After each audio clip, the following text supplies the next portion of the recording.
지금도 전 세계 수많은 사람들이 성지 순례로 예루살렘을 찾습니다.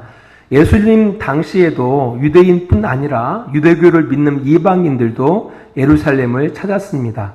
특히 절기 때가 되면 예루살렘은 인산인해를 이루었습니다. 이런 이유로 예수님 당시 이스라엘은 성전을 중심으로 한 종교 산업들이 발전하였고, 그 일에 종교 지도자들은 직간접적으로 연관되어 헤롯 정부와 함께 엄청난 이권을 누리고 있었습니다. 당연히 이 이권을 놓고 다툼과 비리들이 끊임없이 일어났습니다. 이런 때에 회개와 하나님 나라의 복음, 그리고 권세 있는 그 예수님의 가르침은 많은 유대인들을 놀라움과 두려움을 주었고, 또 어떤 이들은 예수님을 하나님이 약속하신 메시아일 수 있다라고 생각하고 그를 추종하고 따랐습니다. 특별히 예수님의 마지막 유월절 때, 예수님이 마지막 유월절을 지키실 때 예루살렘에 입성한 예수님께서 성경을 청결케 하시고 가르치시는 그 말씀은 당시 종교 지도자들이나 친로마 정권인 헤롯 왕에게는 큰 위협이 되었고, 이에 예수를 제거하고자 했던 겁니다. 이런 이유로 예루살렘의 종교 지도자들과 헤롯은 바리새인들과 헤롯 땅 중에서 똑똑한 사람들을 예수님께 보냅니다. 오늘 본문 14절 말씀을 보도록 하겠습니다. 13절 14절입니다. 그들이 예수의 말씀을 책잡으려 하여 바리새인과 헤롯 땅 중에서 사람을 보내매 와서 이르되 선생님이여 우리가 아노니 당신은 참되시고 아무도 꺼리는 일이 없으시니 이는 사람을 애모로 보지 않고 오직 진리로서 하나님의 도를 가르치시니이다. 가이사에게 세금을 바치는 것이 옳으니까 옳지 아니하니까. 이들이 이제 예수님께 와서 질문하는 겁니다. 가이사에게 세금을 바치는 것이 옳습니까? 옳지 않습니까? 그러니까 어떻게 행하는 것이, 이 상황 속에서 어떻게 행하는 것이 의로운 행동입니까? 라는 질문입니다. 우리는 이미 알고 있어요. 이들이 예수님을 통해서 가르침을 받고 올바르게 살아가고자 이런 질문을 하고 있지 않다라는 것을 우리는 알고 있습니다. 만약 예수님께서 가이사에게 세금을 바치는 것이 옳다라고 말씀하시는 순간 예수님이 전한 그 하나님의 나라에 대한 메시지는 유대인들이 소망하는 그런 메시아하고는 매칭이 되어지지 않아요. 또 반면에 가이사에게 세금을 바치지 말라 하면 로마의 반기를 들었다라는 이유로 심판을 받아서 처벌을 받게 될 것입니다. 또 반면에 예수님께서 답변하지 않아요. 나는 말하지 않겠다라고 하시면 사람들은 이렇게 생각할 거예요. 그 로마 정권 앞에서 예수님도 별 수 없구나라고 생각하면서 많은 무리들에게, 예수를 따르는 많은 무리들에게 큰 실망을 안겨줄 것입니다. 그러니까 결국은 이 가이사에게 세금을 바치는 것이 옳습니까? 옳지 않습니까? 라는 이 질문에 대해서 예수님께서 이렇게 대답을 해도, 또 저렇게 대답을 해도, 또 말씀을 하지 않아도 예수님은 궁지에 몰릴 것이 뻔했다라는 겁니다. 예수님께서도 그들의 외식과 예수를 흠잡기 위한 시험인 것을 예수님이 잘 알고 계셨습니다. 그럼에도 불구하고 예수님은 그들의 질문에 이렇게 말씀하십니다. 우리 17절 말씀을 보도록 하겠습니다. 이에 예수께서 이르시되 가이사의 것은 가이사에게, 하나님의 것은 하나님께 바치라 하시니 그들이 예수에게 대하여 매우 놀랍게 여기더라 라고 말씀하고 있습니다. 그러니까 이렇게 해도 저렇게 해도 대답하지 않아도 결국 예수님은 궁지에 몰릴 거예요. 근데 예수님께서는 참 대단하시죠? 가이사 것 가이사에게 바치고 하나님 것 하나님께 바치라고 말씀합니다. 생각해봐도 이런 곳이 있었어요. 이런 대답이 있었어요. 이에 대해서 그들이 놀랍게 여겼더라고 성경은 이야기하고 있습니다. 왜 예수님께서 예수님께서 이런 말씀을 하셨을까? 분명히 그들이 예수님께 질문한 그 질문은 지극히 악의적이었어요. 악의적. 악한 마음, 악한 의도를 가지고 질문한 내용입니다. 예수님도 아셔요. 근데 그럼에도 불구하고 예수님께서는 그들에게 말씀하시는 겁니다. 가이사의 것은 가이사에게, 하나님의 것은 하나님께 드리라라고 말씀하고 있다라는 겁니다. 이제 왜 그랬을까 궁금히 생각해 봤어요. 생각해 봤더니 이 질문이야말로 정말 중요한 질문이에요. 하나님의 백성들이 이 땅을 살아가면서 어떤 상황에 따라 우리가 어떻게 살아가는 것이 올바로 살아가는 것인지 이거 고민하는 것, 갈등하는 것, 이게 사실 성도들의 고민이요, 성도들의 갈등이거든요. 그래서 이게 나름대로 이 질문이 단지 분명 그 바리새인과 헤롯 당원들의 악의를 가진 질문이었지만 실제로 바라보면은 우리 성도들, 보편적인 성도들이 가지고 있는 고민거리고 성도들이 가지고 있는 질문거리라는 거예요. 여러분들은 안 그렇습니까? 이거야말로 그 당시 하나님의 백성으로 하나님의 법을 따라 살아가고자 했던 그 이스라엘 백성들의 고민이에요. 갈등이었다라는 겁니다. 이 상황에서, 이 환경에서 어떻게 살아가는 것이 옳은가? 이것을 지금의 교회와 성도들에게 적용한다면 똑같죠. 우리들이 막다뜨려져 있는 이 상황과 환경 속에서 어떻게 행동하는 것이 옳은 행동인가? 어떻게 행동하는 것이 올바른 것인가? 우리들의 고민이고 우리의 갈등들이라는 겁니다. 그래서 예수님께서 말씀하시는 거예요. 비록 그들의 질문은 악의가 가득한 질문이었지만 그게 정말 중요한 질문이었거든요. 그래서 예수님이 말씀하시는 겁니다. 가이사의 것은 가이사에게, 하나님의 것은 하나님께 드리라라고 말씀하십니다. 쉬운 말씀처럼 보이지만 결코 쉬운 말씀이 아닙니다. 많은 생각을 요구하는 말씀이라는 겁니다. 당시 이스라엘 백성들은 이런 생각을 갖고 있었어요. 모든 우주 만물의 왕 중의 왕, 주인 중의 주인은 오직 여호와 하나님 한 분이시다. 그리고 자신들은 하나님으로부터 선택받은 민족이고 나라다라고 생각을 했어요. 비록 그들이 힘이 없어 지금 로마 제국의 다스림 가운데 있지만 그래도 그들에게 있어서는 왕은 하나님 한 분이고 주인은 하나님 한 분이다라는 그런 신앙 고백이 있었다라는 겁니다.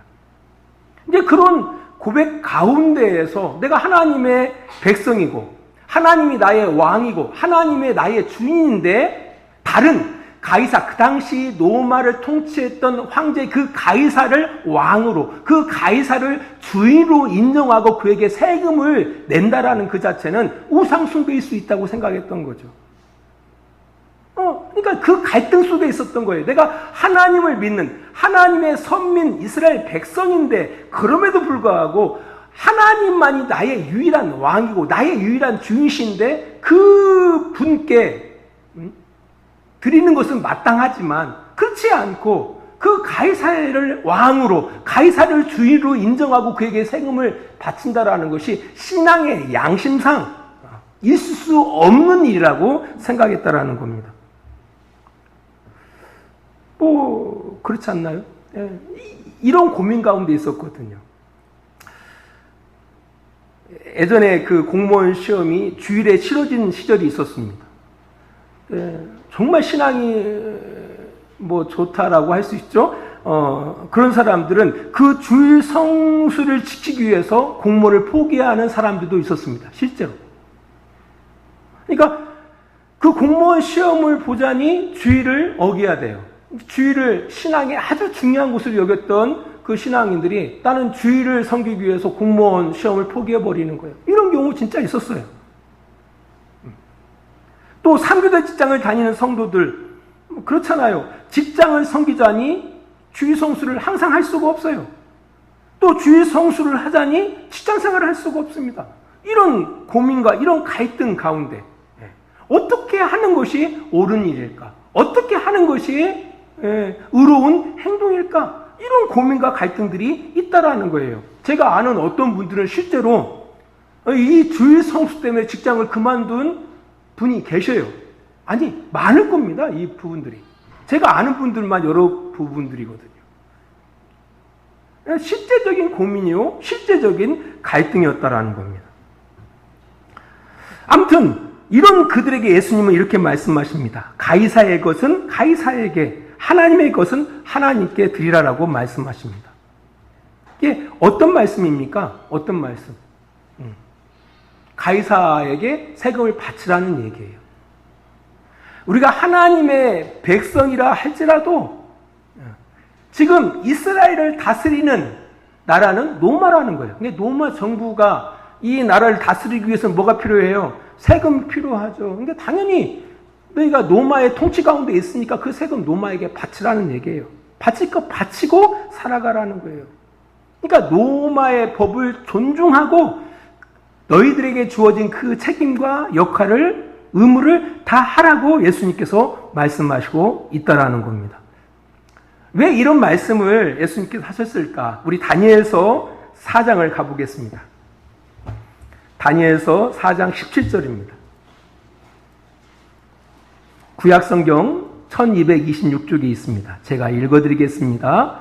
이는 순찰자들의 명령대로요 거룩한 자들의 말대로니 지극히 높으신 이가 사람의 나라를 다스리시며 자기의 뜻대로 그것을 누구에게든지 주시며 또 지극히 천한 자를 그 위에 세우시는 줄을 사람들이 알게 하려 함이라 하였느니라 라고 이야기하고 있습니다. 그러니까 다니엘 시대 때에 바벨론이 전 세계를 갖다 두름잡고 있었잖아요. 이 바벨론은 유대 사람이에요. 그럼에도 불구하고 포로로 끌려와서 이 바벨론의 나름대로 중직 가운데 있었다라는 겁니다. 그 당시 왕은 느부갓네살 왕이에요. 그 왕을 향해서 하는 얘기예요. 그러니까 온 세계에 보면 바벨론이 세계를 통치하는 것 같은데 그게 아니라 온 우주 만물은 하나님 뜻대로 통치하신다라는 거예요. 단지 그때마다 하나님이 허락하시는 정부들이 있다라는 거죠. 그러니까 바벨론에게 하나님이 허락하신 거예요. 바벨론에게 하나님이 허락하신 거예요. 그런 얘기예요.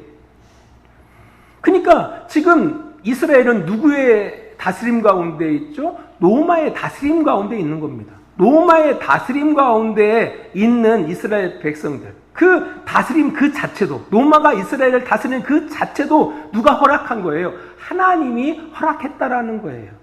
그러니까 그 허락한 정부에 대해서 뭐 하라는 거예요? 세금 바칠 거 바치고 너에게 주어진 역할과 책임 다 하라고 이야기하시는 겁니다. 이게 사실은 만만한 내용은 아니에요. 지금 우리 한국교회와 성도들에게 적용한다라면은 우리가 비록 하나님의 백성들이에요. 우리는 이 땅의 법도 알고 있지만 하나님의 법도 지켜야 할 사람들입니다. 이런 상황 가운데 하나님께서 우리에게 말씀하시는 것이 바로 뭐냐라고 할 때 이 정부, 이것은 하나님이 허락하신 정부라는 거예요. 이 정부에 대해서 또 뿐만 아니라 이 나라의 법을 한국교회도 성도들도 법을 존중하면서 우리들의 역할과 책임을 다 하라고 말씀하고 있다라는 거예요. 그러니까 뭐 요즘 코로나19로 인해서 좀 교회들과 정부가 좀 갈등하는 모습으로 비춰지고 있는데 그의 갈등하는 모습들은 좀 좋지 않은 것 같아요. 그것보다는 좀 존중하고 함께 하려는 그런 마음, 오히려 교회에게 주어진 그런 책임들, 역할들을 잘 감당하는 그런 모습들이 필요하다라는 겁니다. 어떤 목사님들은 보니까 싸우더라고요. 오늘도 우리 시청 직원들이 2분 왔다 가셨는데 막 싸웠대요. 싸워서 쫓아냈대요. 사실 덕스럽지 않습니다. 그분들도 믿는 같은 성도일 수도 있어요. 성도이든 성도가 아니든 참 애쓰시고 수고하시고 있지 않습니까? 사실 우리를 걱정해야 돼요. 근데 우리도 국민으로서 국가가 우리를 걱정해 주는 거 아닙니까? 국민으로서 우리의 건강권을 위해서 그러니까 함께 참여해 주고 같이 해주고 해야죠. 아무튼 그렇게 예수님께서 말씀하시는 겁니다. 그러니까 법 잘 지키라는 얘기예요. 우리의 책임, 역할 잘 감당하라는 거예요. 이어서 예수님은 말씀하시죠. 이제 하나님의 것은 하나님께 드리라. 이 말씀을 잘 이해하셔야 돼요. 이 말씀을 잘 이해하기 위해서는 하나님이 원하시는 것, 우리가 하나님 앞에 바쳐야 할 것이 무엇인지를 잘 이해해야 합니다. 이 말씀은 하나님의 백성으로서 하나님께 합당한 열매를 바치라는 겁니다. 이게 사실 이 마가복음 12장의 이 내용도 마가복음 11장부터 쭉 흘러오는 내용이 있죠. 어떤 내용이 흘러와요?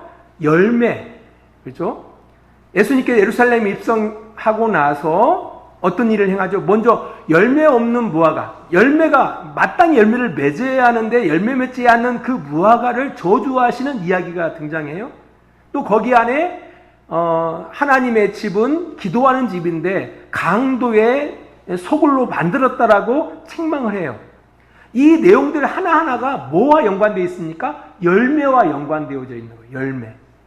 그러니까 하나님께서 우리에게 요구하시는 열매, 하나님께서 우리에게 기대하시는 열매가 무엇인가를 우리가 이해를 해야만이 이게 어떤 말인지를 우리가 이해할 수가 있다는 겁니다. 당시 이스라엘 공동체에서는요, 그러니까 월사 있죠? 월사, 안식일, 그 다음에 절기, 7절기가 있잖아요. 그 절기, 제사, 이것을 매우 중시 여겼습니다. 그들의 신앙의 정체성으로 여겼어요.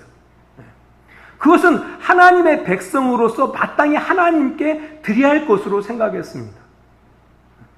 여기서 그들은 갈등하고 고민들이 있었던 거예요. 이게 사실은 하나님께서 우리에게 율법을 통해서 말씀하신 나를 지켜라, 안식일을 지켜라, 절기를 지켜라, 제사를 해라 라는 이것은 하나님께서 하나님의 백성들을 거룩한 백성으로 만들기 위한 하나의 그 방법들이에요. 방법들이지 그 자체를 위해서 그걸 제정하신 것이 아니다라는 사실을 기억해야 돼요. 그 자체가 목적이 아니에요. 그러니까 하나님께서 이스라엘이라는 그 민족을 만드신 이유가 예배하게 하기 위해서, 제사 드리게 하기 위해서, 절기를 지키게 하기 위해서, 안식일을 지키게 하기 위해서 이게 아니라는 겁니다. 하나님이 거룩한 것처럼 너희도 거룩한 백성 되게 하시려고 하나님께서 나를 제정하시고 절기를 제정하시고 제사케 하신 거예요. 이게 목적은 거룩한 백성 되게 하는 데 목적이 있는 것이 아니라 단순하게 나를 지키고 절기를 지키고 제사하는 데 목적이 있었던 것이 아니다라는 겁니다. 정한 음식을 먹으면 또 부정한 음식을 먹으면 여기에 목적이 있는 게 아니에요.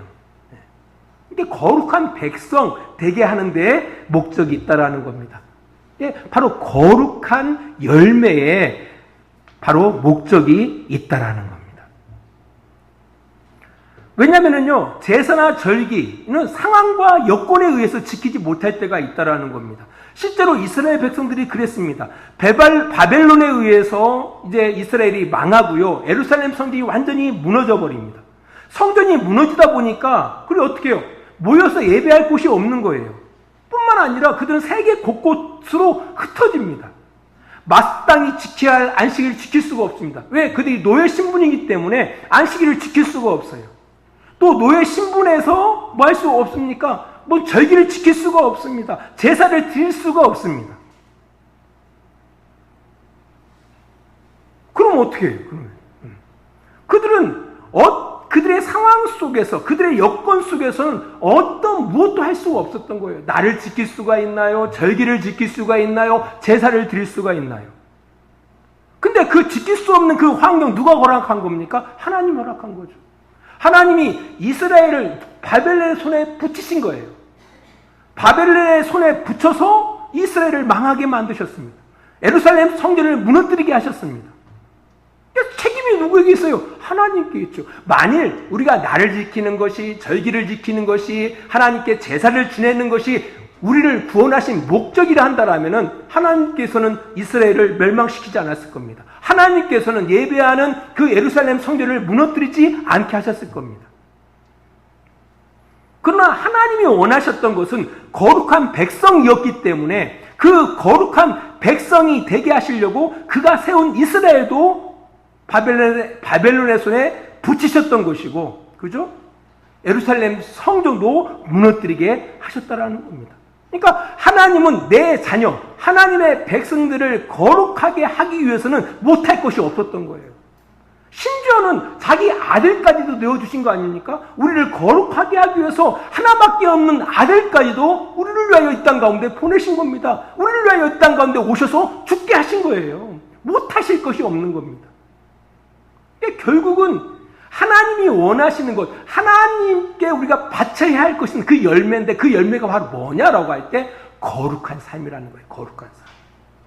그래서 미가서 6장 8절은 이렇게 이야기하고 있습니다. 미가서 6장 8절입니다. 제가 읽어드리겠습니다. 사람아, 주께서 선한 것이 무엇임을 네게 보이셨나니 여호와께서 네게 구하시는 것이 오직 공의를 행하며 인자를 사랑하며 겸손히 네 하나님과 함께 행하는 것이 아니냐라고 말씀합니다. 하나님께서 선한 것이 무엇인지 보여주셨다라는 거예요. 하나님이 구하시는 것, 하나님이 원하시는 것, 하나님께서 우리에게 요구하시는 것이 무엇이냐라고 할 때 공의롭게 살아가는 거예요. 공정하게 살아가라는 거예요. 편견을 가지고 살아가지 말고 공평하게 살아가라는 거예요. 있는 사람들한테 아부하고 없는 사람들한테 굴림하고 이게 아니라 공정하게 살아가라는 겁니다. 그리고 사람을 사랑하라는 거예요. 또 겸손하게 네 하나님과 함께 동행하라는 거예요. 이걸 하나님이 구하신다라는 거예요. 그러니까 하나님께서 우리에게 원하시는 것이 뭐냐, 하나님이 우리에게 원하시는 열매가 뭐냐라고 할 때 바로 이것을 하나님이 원하신다라는 겁니다. 예배도 하나님이 원하시죠. 이런 예배, 주일을 지키는 것 하나님이 기뻐하시죠. 그러나 정말 하나님이 기뻐하시는 것, 정말 원하시는 것은 바로 우리가 공정하게 이 땅 가운데 살아가고 사람을 사랑할 줄 알고 하나님과 동행하는 것, 바로 이것을 하나님이 원하신다라는 겁니다. 그래서 북한 땅에서 그들이 마음껏 이렇게 예배할 수 있겠습니까? 우리는 그리고 감사하다니까 여러분들. 대전에 둘째 아이가 있는데 예배를 드릴 수가 없대요. 그래서 그 온라인 예배로 드린대요.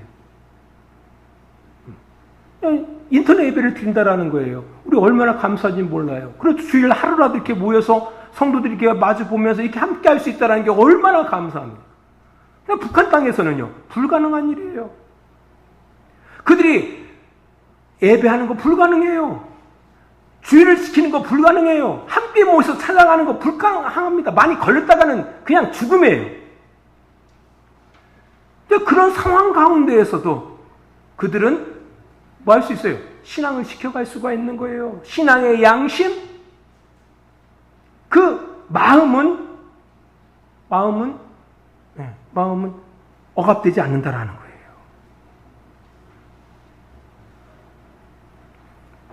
이게 북한의 성도들이 그들이 어떤 상황, 어떤 환경, 우리하고 상상할 수도 없는 열악한 상황 가운데서도 그는 거룩하게 살아갈 수 있다라는 얘기예요. 하나님 앞에 거룩하게 살 수 있다라는 겁니다.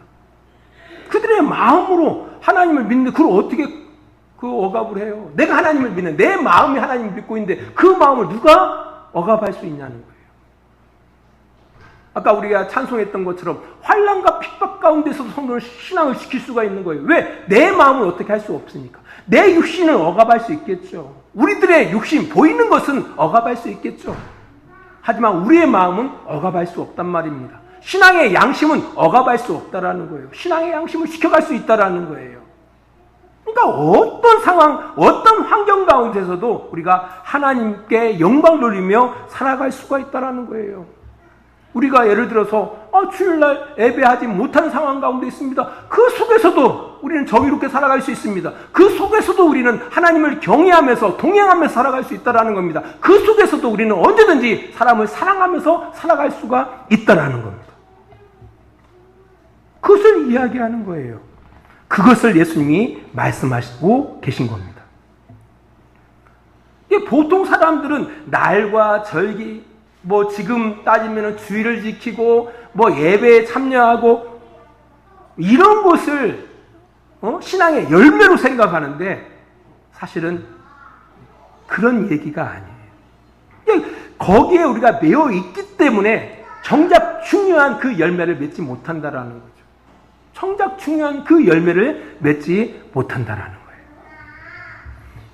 거예요. 그러다 보니까 사람들이, 그렇게 오해하고 있는 사람들은 항상 꿈꾸는 것이 뭘 꿈꾸냐면 하나님의 나라라는 것이 마음껏 모든 사람이 그 주일을 지키고 주일날 모여서 하나님을 찬양하고 예배하는 것을 하나님의 나라라고 생각을 해요.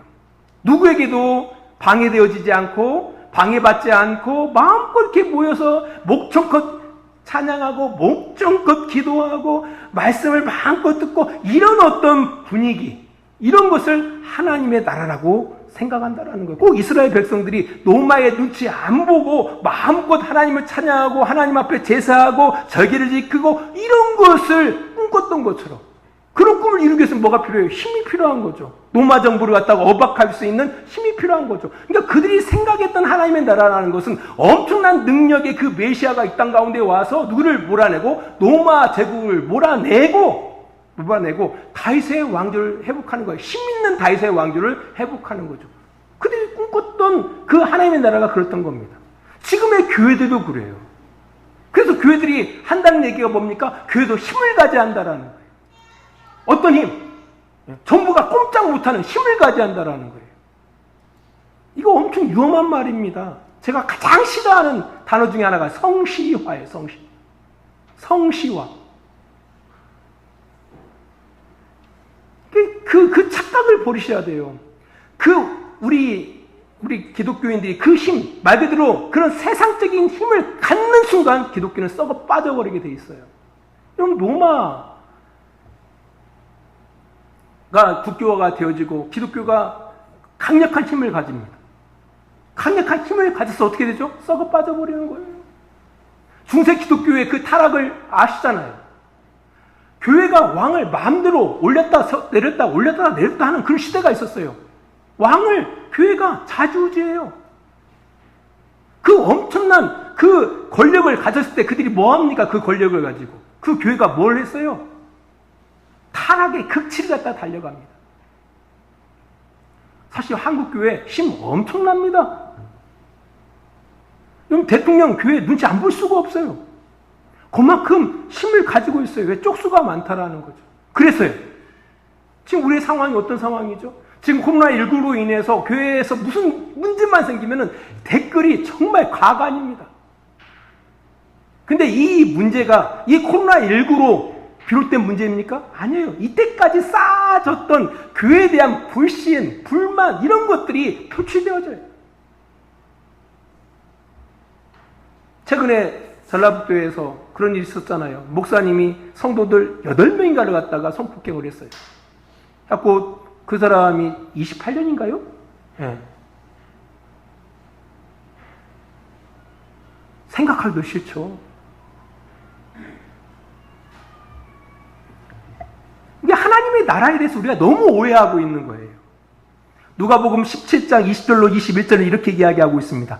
바리새인들이 하나님의 나라가 어느 때에 임하나이까? 묻거늘 예수께서 대답하여 이르시되 하나님 나라는 볼 수 있게 임하는 것이 아니요 또 여기 있다 저기 있다고도 못하리니 하나님 나라는 너희 안에 있느니라. 하나님 나라는 어디 있다고요? 우리 안에 있느니라. 우리가 하나님의 통치 가운데 살고 있다면 그게 하나님의 나라인 거예요. 우리가 겉모습은 예배하고 그럴싸해 보이지만 우리가 하나님의 통치 가운데 있지 않다면 우리는 하나님 나라 가운데 있는 게 아니에요. 하나님 나라는 바로 우리들의 마음 속에 있는 겁니다. 하나님의 나라는 바로 우리들의 양심 속에 있는 거예요. 사도 바울은 하나님의 나라에 대해서 이렇게 말합니다. 로마서 14장 17절을 바라보니까 하나님의 나라는 먹는 것과 마시는 것이 아니요 오직 성령 안에서 의와 평강과 희락이라 라고 이야기하고 있습니다.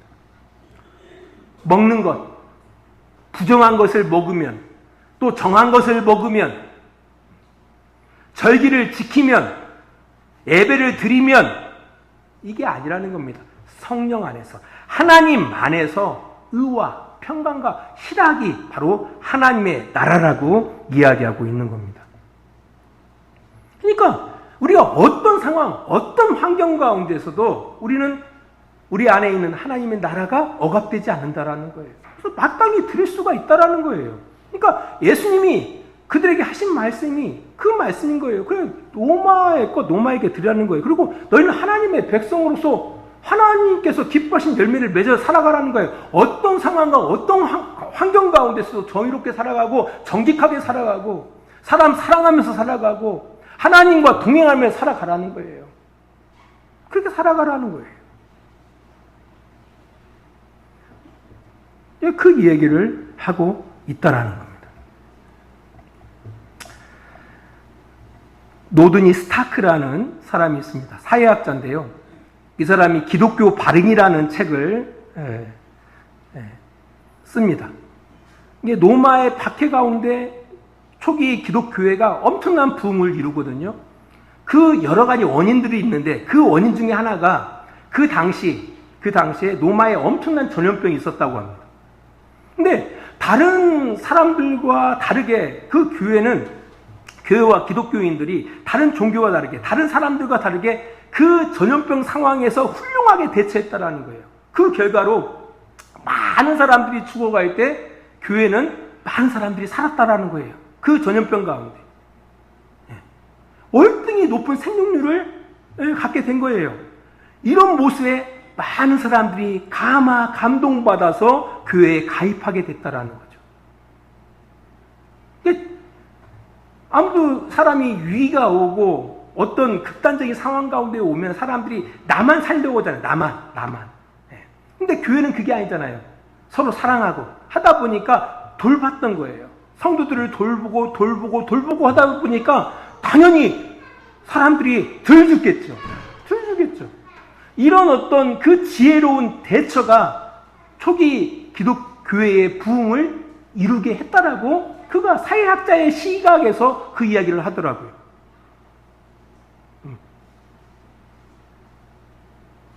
근데 그 당시에 그 로마의 다른 종교들은 어떻게 했느냐라고 할 때 그 전염병이 왔을 때 그들이 믿는 신을 향해서 이 전염병을 물리쳐 주십시오라고 열심히 기도했다라는 거예요.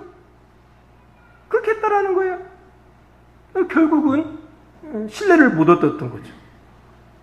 이제 곰곰이 생각해 보면은 지금 한국교회가 좀 미신에 사로잡혀 있지 않는가라는 그런 생각을 하게 되어져요. 우리가 모이지 않아서 코로나19가 더 극성이고 왕성하게 우리가 모여 하나님 앞에 기도하면 하나님이 이 코로나19를 물리쳐 주신다라는. 아니 예전에 신천지 집회에서 그랬잖아요. 신천지 집회에서 그들이 뭐라고 합니까? 야, 중국에서 신천지들이 모였는데 코로나19가 들어왔음에도 불구하고 한 명도 안 걸렸다라는 거예요. 사람들이 막 그러더라고요. 신천지 집회에서. 그거나 한국교회의 그런 모습이나 뭐 차이가 뭐가 있습니까?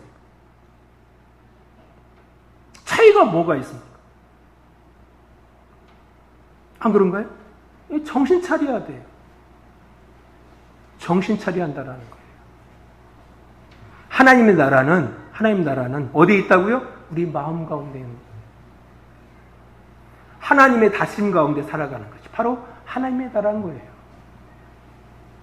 하나님이 우리에게 원하시는 것은 바로 그거예요. 우리가 어떤 상황, 어떤 환경 가운데서도 하나님을 기억하고 정의롭게, 공의롭게 살아가려고 노력하고 사람을 사랑할 줄 알고 하나님과 동행하면서 살아가는 것. 그게 바로 하나님의 나라인 거예요. 하나님이 기대하시는 거예요. 그렇게 살아가라고 말씀하고 있는 겁니다. 말씀의 결론을 맺습니다. 우리는 어떤 상황, 어떤 환경 가운데서도 뭐 할 수가 있어요? 신앙을 지켜갈 수가 있습니다. 그러니까 핑계대지 말라는 거예요. 나는 주일날 아니 괜찮다는 거예요. 그곳에서 충분히 신앙을 지켜갈 수가 있다는 거예요. 사람 살다 보면은 이런 환경 저런 환경도 있죠. 하지만 우리의 신앙의 양심을 억압할 수 있는 환경은 없어요. 우리의 마음을 억압할 수 있는 상황은 없다라는 겁니다. 우리는 감옥 속에서도 신앙을 지킬 수가 있어요. 안 그렇습니까? 이걸 꼭 기억하셔야 돼요. 가이사의 것은 가이사에게, 하나님의 것은 하나님에게. 이것은 우리 모든 성도들에게 동일하게 적용되어지는 중요한 진리인 것을 기억하시고 우리가 어떤 상황, 어떤 환경 가운데서도 우리의 신앙을 지키기 위해서 노력하는 복된 우리 주양교회 성도들이 되시기를 주의 이름으로 축원합니다. 기도하겠습니다.